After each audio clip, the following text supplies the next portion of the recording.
Dorjee, you have the floor, sir. Thank you, Chairperson. I'm really excited to be here at this conference today because I've been a minority my whole life, actually. I grew up first as a Tibetan refugee in India. Then after high school, I was a college student in Delhi, where I didn't look anything like the other students. And finally, as an adult, I became an immigrant in America. So I've moved around a lot. So I know from personal experience that minorities don't ask for much. They usually want to be left alone so they can go to work and come home each day. And once their material needs are met, they try to keep some aspect of their culture alive in their home. These are simple needs.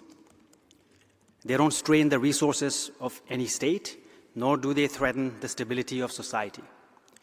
To the contrary, minorities contribute so much to society, and in fact, to humanity at large. You would agree, most of the good food in the world comes from minorities. Especially in places like England or America or perhaps Geneva, minority cuisines save millions of people every day from continental food. Most of the good roads are built by minorities. The western portion of America's transcontinental railroad in the 19th century, for example, was built by Chinese laborers. The high-altitude roads in the Indian Himalayas were built by Tibetan refugees after 1959. More importantly, many of the scientific innovations come from minorities. Try imagining Silicon Valley without Indian Americans. You can't. But the most important contribution by minorities is not food, it's not roads, it's not even science and technology. It's the minority perspective. Minorities offer a new way to see the world, a window as well as a mirror through which a society can simultaneously see the world and see itself. I live in New York, a city made up of minorities. And we just elected Zohran Mamdani, the first Muslim mayor of a major American city. But I'm not going to quote him. I want to quote his father, Mahmoud Mamdani, who is a renowned scholar at Columbia University. He said that the minority is uniquely positioned to see the true nature of society, all of its flaws and all of its promises. That is the superpower of the minority, to be able to see society in its most naked form, and therefore to give us our most accurate diagnosis. So the lesson is obvious. All societies should embrace minorities, and states should empower them. Sadly, a growing number of states today are doing the opposite. From Europe to America to Africa, we're seeing a rise in exclusive nationalism and internal colonialism, where powerful but insecure states are disempowering and disenfranchising minorities.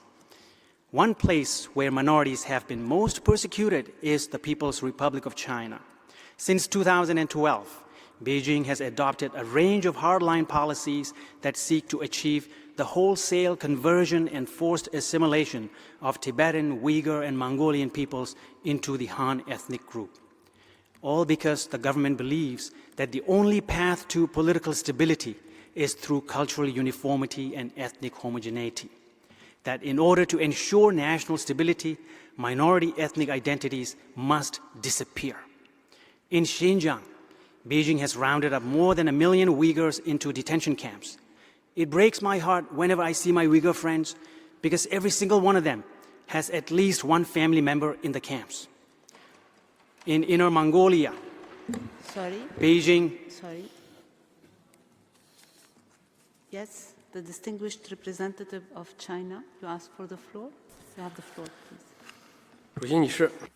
Madam President, this guest, this speaker, make bad use of this platform to make groundless statement against China's sovereignty and territorial integrity. This violates the UN Charter and the rule of procedure of the meeting. China requests the President to stop immediately this the statement of the speaker.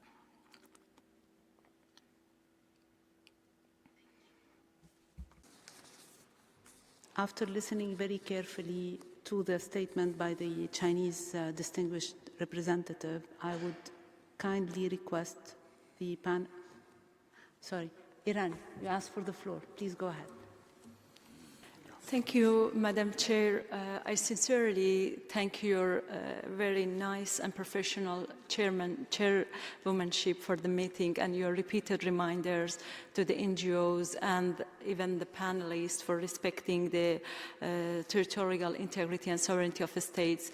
I take the floor to support the point of order from distinguished representative of China and to share our concern about the content of the speech from the panelists beside the NGOs. Thank you very much.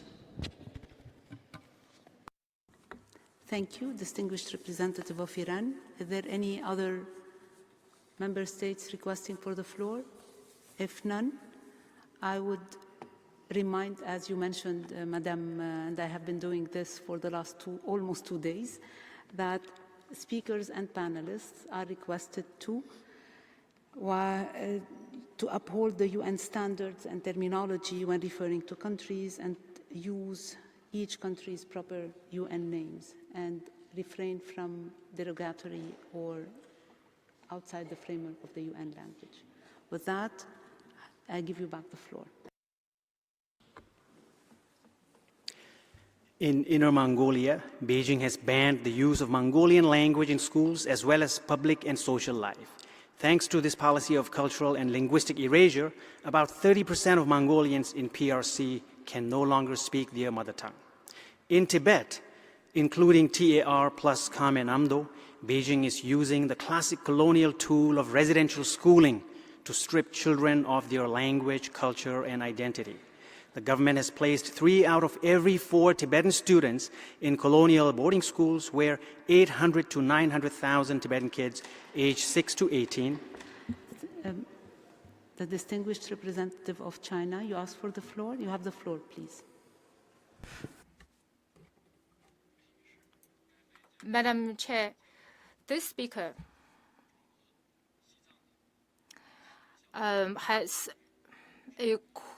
mentioned the boarding school in Tibet in China as a colonialism tool. This is a blatant tarnish of China, and this is a great damage to the image of China.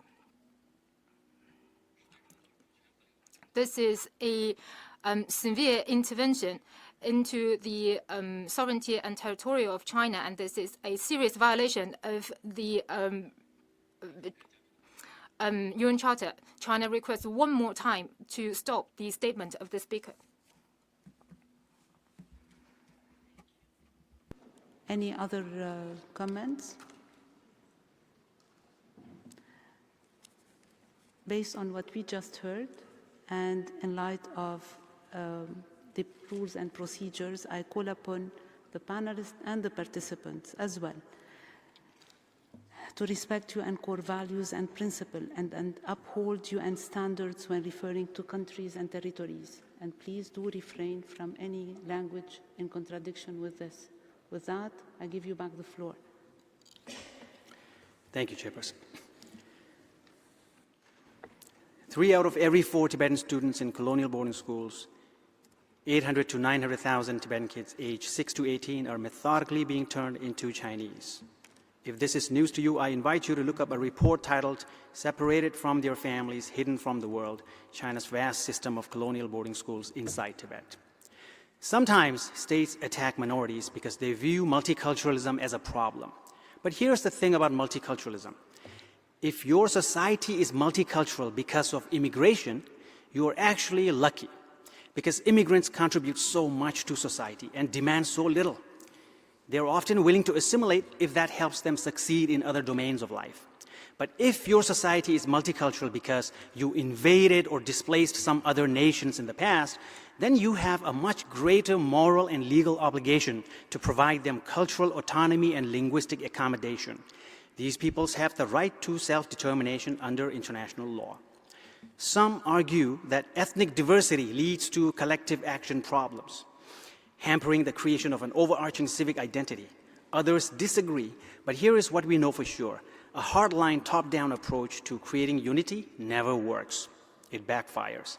We know that states worry about secessionism. We also know from countless studies that it is not diversity, but the forced imposition of cultural homogeneity that triggers secessionism.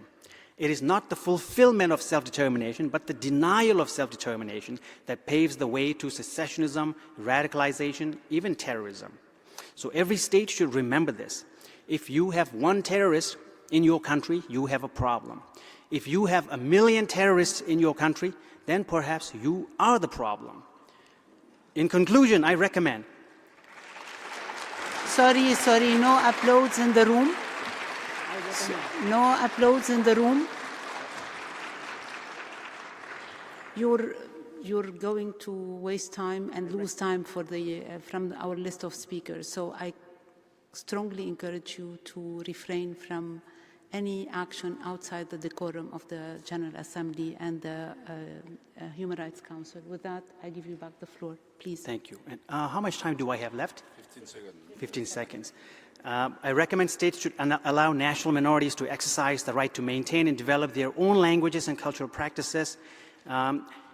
The PRC should close its colonial residential schools and reopen local schools so that children are not separated from their families. Thank you, Mr. Panelist, for your intervention.